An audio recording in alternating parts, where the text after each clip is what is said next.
palavra de Deus, neste exato momento, é a continuação de sábado passado. Sábado passado nós estivemos aqui com o pastor reverendo Miguel Rodrigues Pereira e Antônia dos Santos Pereira, né?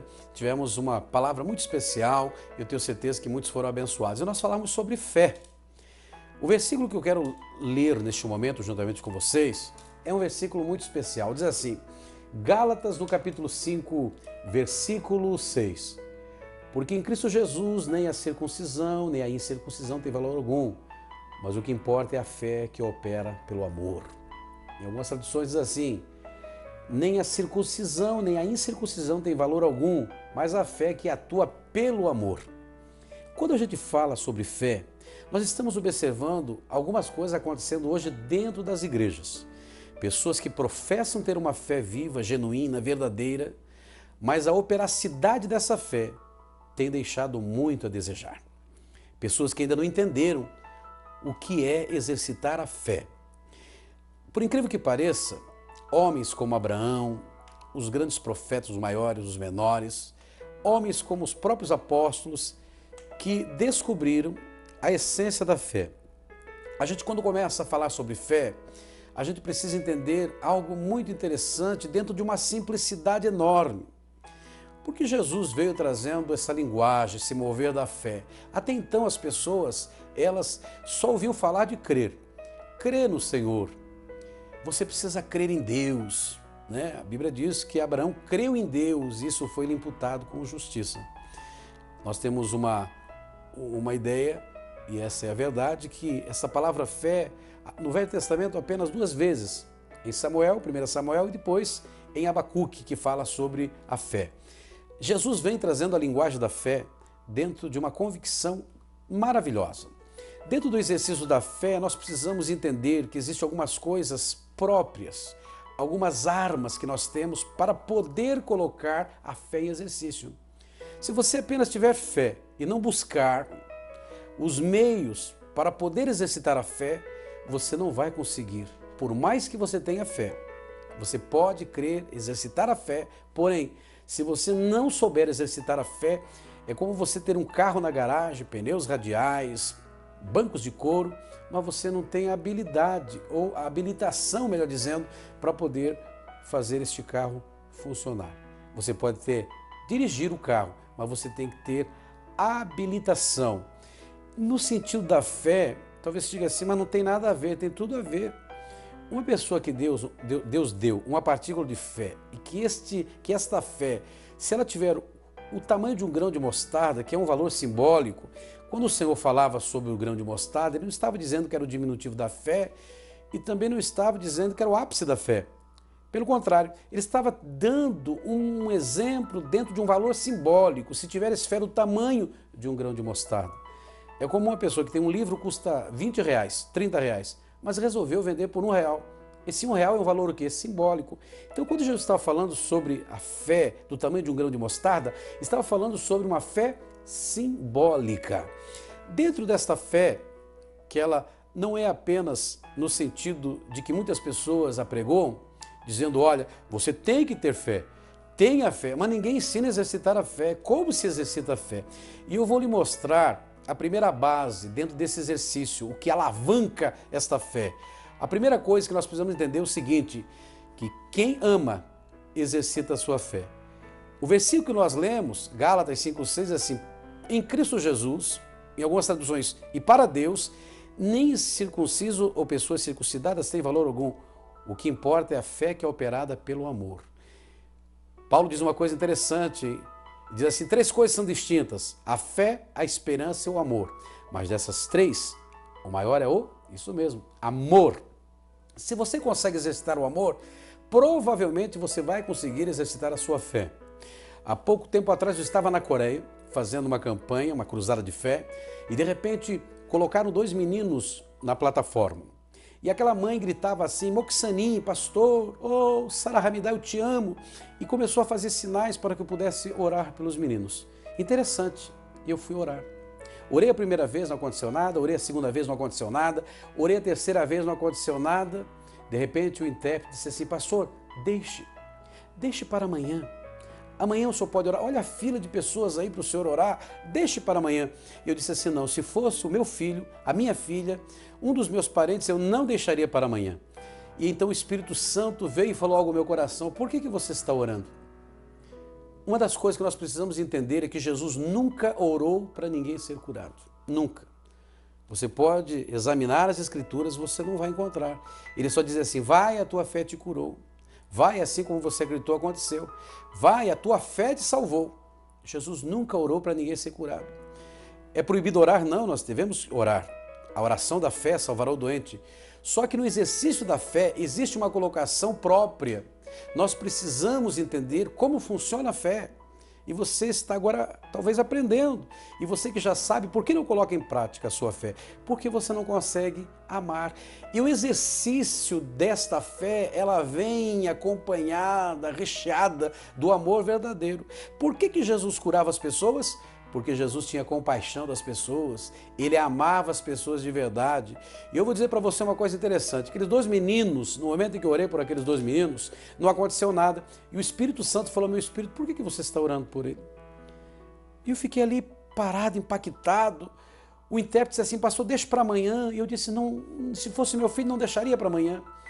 Então ele virou as costas, me deixou ali sozinho. E você sabe, num outro país, você ser intérprete, você não consegue fazer nada. Mas eu comecei a olhar, eram dois meninos, e eu tentei pegá-los em meus braços, tentei levantar um deles, e aí eu vi que da cintura para baixo, eles não tinham nenhuma flexibilidade. Da cintura para baixo, eles não tinham nenhum osso. Então, quando eu vi aquilo, eu arriei aquele menino e comecei a amá-lo. Eu olhei e tive compaixão dele. Então, eu comecei a falar algumas palavras em coreano. Hanani, Deus. Olhei para aquele menino e disse assim, Sara Hamidá, eu te amo. E comecei, de repente, eu disse assim, Deus, o Senhor é poderoso, Senhor. E comecei naquele momento a ter compaixão daquele menino. De repente eu ergui ele pelas mãos e disse assim, anda em nome de Jesus. Ele não entendeu, eu falei em português, mas diante do amor verdadeiro, Deus sabe quem realmente consegue exercitar o amor. E se você consegue exercitar o amor, você consegue exercitar a sua fé. O alavanco realmente veio no sentido da fé. E sabe o que aconteceu? O menino começou a se mexer da cintura para baixo e ele começou a se firmar e de repente eu vi ele e eu peguei ele pela mão, pegou pela outra mão e ele começou a caminhar. O irmão viu aquilo, começou a se movimentar, o pastor foi, tomou, ele levantou-se e começou a andar pelo grande poder de Deus. Meus amados, Deus é fiel. O que isso faz? O amor verdadeiro. Você se lembra daquela mulher Cirofenícia? Ela foi ter um encontro com Jesus, reivindicando algo. Senhor Jesus, liberte a minha filha, porque a minha filha está possessa por demônios. Então Jesus disse assim, não é lícito eu tirar o pão da boca dos meus filhos. Olha, existe pão para os filhos de Deus. Olha que mensagem maravilhosa esta. Existe pão para os filhos de Deus. Jesus disse, não é lícito eu tirar da boca dos meus filhos e deitar aos cachorrinhos. O que Jesus estava tentando fazer? Humilhar aquela mulher? Não. Jesus estava explorando algo que precisa ser explorado em você, o verdadeiro amor. Jesus disse, não é lícito, eu não vou tirar da boca dos meus filhos e deitar aos cachorrinhos. Mas aquela mulher, porque amava de verdade a sua filha, disse, Senhor, se o Senhor quiser me chamar de cachorrinho, de antinha, de oncinha, isso é problema seu. E eu vim aqui, quero dizer para o Senhor uma coisa, os cachorrinhos também comem das migalhas que caem da mesa dos seus donos. Jesus olhou para ela e disse assim, vai, porque assim como você acreditou, assim como você determinou, a sua filha está curada. Aquela mulher foi para a sua casa, Jesus chama os seus discípulos, e no original vai dizer uma coisa interessante, nem mesmo Israel eu vi tamanha fé. Por quê? Porque muito amou. Quando a gente ama de verdade, você consegue com uma facilidade grandiosa exercitar o amor. Vamos ler novamente? Preste atenção.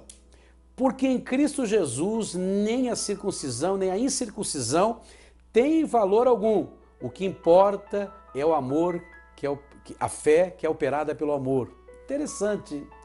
Nos diz a palavra de Deus em Gálatas 6:10.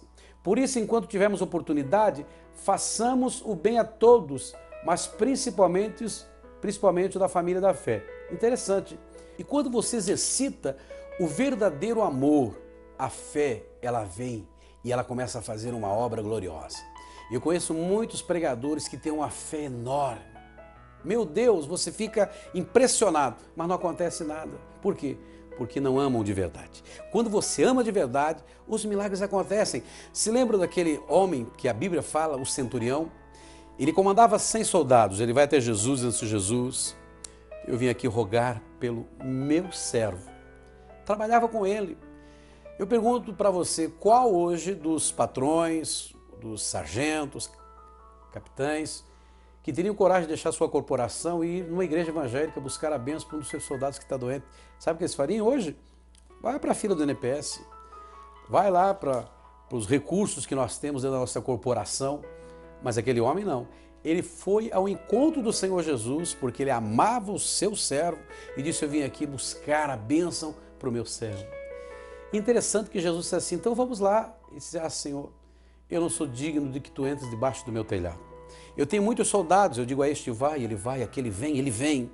Basta apenas uma palavra e o meu servo viverá. Há muitas pessoas que dizem: não, ele conseguiu isso porque realmente ele tinha uma fé. E é verdade. Só que a fé, ela foi exercitada pelo amor que ele exercia para com o seu servo. Novamente o Senhor chama os seus discípulos em particular e diz assim: está vendo aquele homem? Nem mesmo em Israel eu encontrei tamanha fé. Por quê, meus amados? Porque muito amou. Quando você ama de verdade, a sua fé, ela é maleável, ela é fácil de exercitar a sua fé. Por isso, durante alguns sábados, eu estarei falando sobre fé. Eu gostaria que você prestasse atenção, não perca nenhum sábado, porque você vai aprender. Primeira coisa, nós precisamos entender que a fé é pelo ouvir e ouvir a palavra de Deus. Segundo lugar, precisamos entender que a fé ela é operada pelo amor verdadeiro. Interessante, porque quando o apóstolo Paulo envia Timóteo numa missão aos Tessalônicos, ele estava preocupado porque não havia resultado de uma fé, da sua fé. Ele voltando, ele escreve aos Tessalônicos dizendo assim: vindo agora Timóteo de vós para nós, trouxe-nos boas notícias da vossa fé e do seu amor. Interessante, porque se você exercita a sua fé, você é abençoado. Mas como que você vai exercitar a fé se você não ama de verdade? Então, hoje eu quero orar a Deus, pedindo a Deus que você passe a exercitar o amor que foi derramado. Romanos 5,5, porque o amor de Deus foi derramado ao nosso coração. Neste momento, o desejo do meu coração é orar. Eu vou fazer a oração da fé para sarar você.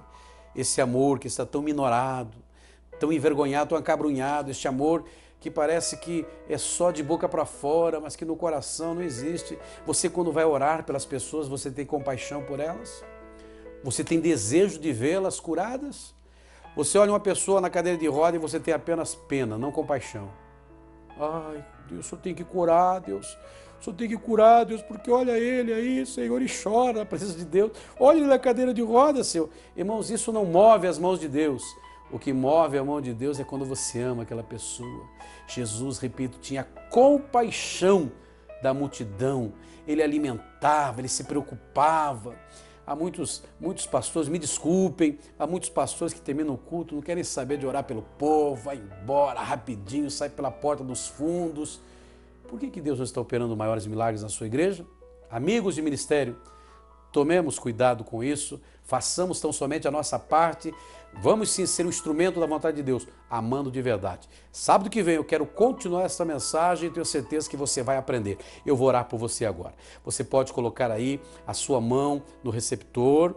Por quê? Porque nós cremos que é assim.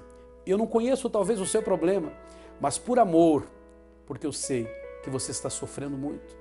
Você está tendo grandes dificuldades no seu casamento. O Espírito Santo fala, o Espírito Santo revela coisas ao nosso coração. Você talvez esteja passando um maior aperto da sua vida. Eu quero orar por você agora.